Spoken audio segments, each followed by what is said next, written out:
سلام دوستان، اگر شما هم با مربای خونگی موافق هستین بریم با هم مربای زردآلو بپزیم. این به دلیل اینی که مرباهای آماده شده در کارخانجات یک مقدار مواد نگهدارنده داره که مربای خونگی اونا رو نداره. بعد از شستن زردآلو هسته های اونا رو گرفتم و وزنشون کردم. 1 کیلو زردآلوی نگینی خورد شده داشتم. 800 گرم شکر روی اون میریزم.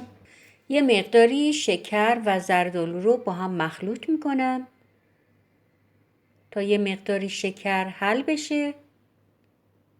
نیاز به این که آب اضافی بریزین نیست.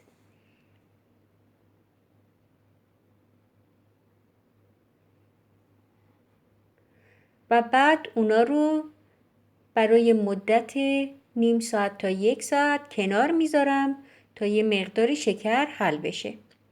بعد روی 2 قاشق غذاخوری آب، 1 قاشق چایخوری پودر ژلاتین میریزم و کنار میذارم.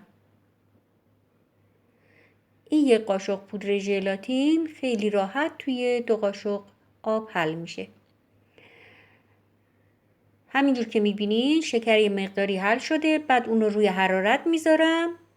حرارت کم باشه تا شکر آب بندازه و حل بشه. و همینجور که میبینین جوش اومده و یه مقداری آب انداخته شکر. بعد روی ژلاتین حل شدمون یه مقداری زعفرون میریزم. از رنگ خوراکی هم میتونین استفاده کنین. روی مربا یه مقداری به واسطه شکر کف جمع شده. کف روی مربا رو میگیرم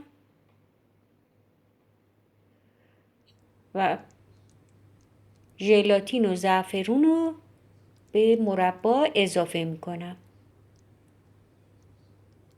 گاهی اوقات هم بزنین که ته نگیره.